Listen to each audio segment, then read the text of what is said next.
নমস্কাৰ, জয় হিন্দ, জয় অসম। এটা বহুতেই ভাল খবৰ লৈছোঁ আপোনালোকৰ মাজলৈ।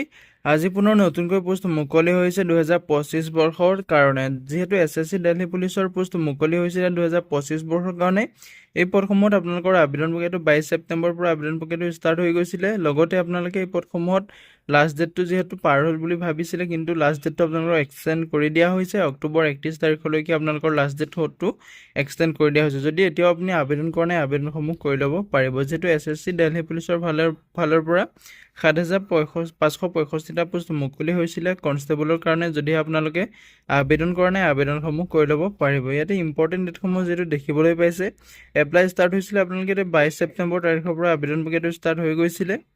লাষ্ট ডেটটো আছিলে 31 অক্টোবৰ তাৰিখলৈকে লাষ্ট ডেট আছিলে। Last date of free payment আপোনালোকৰ যিটো এপ্লিকেশ্যন ফিজ পে'মেণ্টৰ 31 অক্টোবৰ তাৰিখলৈকে আপুনি পে'মেণ্ট কৰিব পাৰিব। এক্সাম ডেটটো আপোনালোকৰ ডিচেম্বৰ জানুৱাৰীতে যিহেতু অনুষ্ঠিত হ'ব। এডমিট কাৰ্ডটো আপোনাৰ বিফৰ এক্সামৰ আপোনালোকৰ 7 দিনৰ আগতে এডমিট কাৰ্ডটো ৰিলিজ কৰি দিয়া হ'ব। ইয়াতে আপোনালোকৰ এপ্লিকেশ্যন ফিজটো দিয়া আছে। যিসকল জেনেৰেল OBC EWS হয় তেওঁলোকে 100 টকাকৈ এপ্লিকেশ্যন ফিজ কাটিব লাগিব, আৰু যিসকল SC ST PWD কেণ্ডিডেট হয় তেওঁলোকে কোনো এপ্লিকেশ্যন ফিজ কাটিব নালাগে। পে'মেণ্ট মোডটো আপোনালোকে অনলাইন মাধ্যমেৰে পে'মেণ্ট কৰিব পাৰিব। Debit card, credit card, net banking যিকোনো মাধ্যমেৰে আপুনি পে'মেণ্ট কৰিব পাৰিব। যদি আপুনি ইণ্টাৰেষ্টেড হয়, এলিজিবল হয়, পদসমূহৰ প্ৰতি আবেদনসমূহ কৰি ল'ব পাৰিব।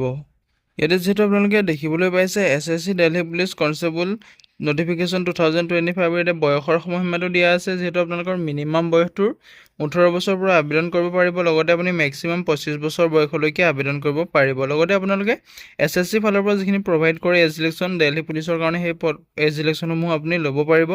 টোটেল পোষ্ট যিহেতু 7,565টাকৈ পোষ্ট মুকলি হৈছে, বহুখিনি পোষ্ট মুকলি হৈছে। যদি আপুনি ইণ্টাৰেষ্টেড হয়, এলিজিবল হয়, পদসমূহৰ প্ৰতি আবেদন কৰিব বিচাৰিলে ভিডিঅ' ডেছক্ৰিপশ্যনতে আবেদনৰ লিংক দিছোঁ, তাতে গৈ আপোনালোকে আবেদনসমূহ কৰি ল'ব পাৰিব। ইয়াতে যিহেতু পোষ্টসমূহ যিহেতু আপোনালোকে গম পাইছে যে 7,565টা পোষ্ট মুকলি হৈছে দিল্লী পুলিচ কনষ্টেবলৰ কাৰণে।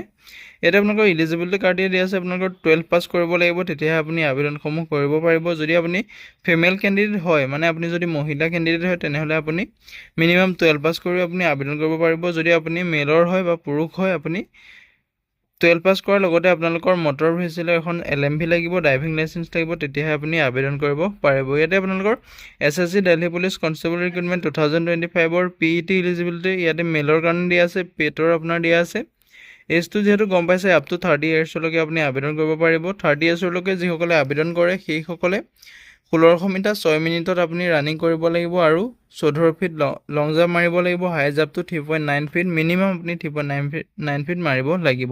যিসকল 30 আৰু 40ৰ মাজত থাকে তেওঁলোকে 7 মিনিটত 1600 মিটাৰ কভাৰ কৰিব লাগিব। লগতে আপোনালোকে লং জাম্পটো 13 ফুট মাৰিব লাগিব, আৰু আপোনালোকৰ হাই জাম্পটো 3.6 ফিট মাৰিব লাগিব। এভভ আপোনালোকৰ 40 বছৰ, যদি 40 বছৰতকৈ আপুনি ডাঙৰ হয়, তেতিয়া আপুনি 8 মিনিটত 1600 মিটাৰটো আপুনি কমপ্লিট কৰিব লাগিব। লগতে আপুনি 12 ফুট জাম্প মাৰিব লাগিব, আৰু 3.3 ফিট হাই জাম্পটো মাৰিব লাগিব। যদি ইয়াতে আপোনালোকৰ ফিমেলৰ কাৰণে দিয়া আছে, যিটো 30 বছৰ আপ টু 30 বছৰ আপোনালোকৰ যিখিনি ফিমেল আছে তেওঁলোকে 8 মিনিটত 1600 মিটাৰ ৰানিংটো কমপ্লিট কৰিব লাগিব। লগতে আপোনালোকে লং জাম্পটো 10 ফিট মাৰিব লাগিব, হাই জাম্পটো 3 ফিট মাৰিব লাগিব।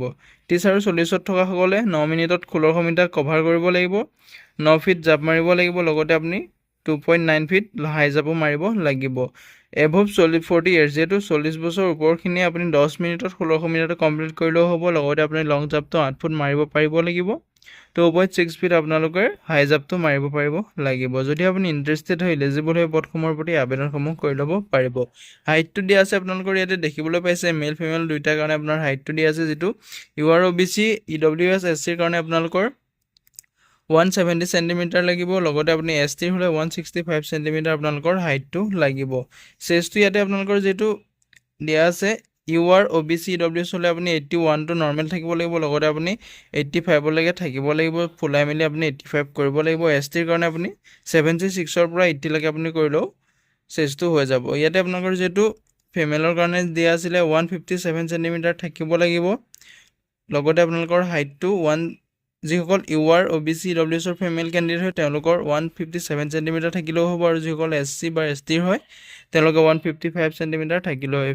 চেষ্টৰ ক্ষেত্ৰত ফিমেলৰ ইয়াতে কোনো ধৰণৰ চেষ্টৰ কথা নাহে। যদি আপুনি আবেদন কৰিব বিচাৰে, যিহেতু আবেদনৰ লাষ্ট ডেটটো 31 অক্টোবৰলৈকে আপোনালোকৰ বঢ়াই দিয়া হৈছে। যদি আপুনি এতিয়াও আবেদন কৰা নাই, আবেদনসমূহ কৰি ল'ব পাৰিব। আজিলৈ ভিডিঅ'টো ইমানেই আছিলে। যদি ভিডিঅ'টো চাই ভাল পালে এটা লাইক কৰিব আৰু মোৰ চেনেলটোলৈ যদি প্ৰথমবাৰ কাৰণে আহিছে তেনেহ'লে চেনেলটো ছাবস্ক্ৰাইব কৰিবলৈ নাপাহৰিব। জয় হিন্দ, জয় অসম।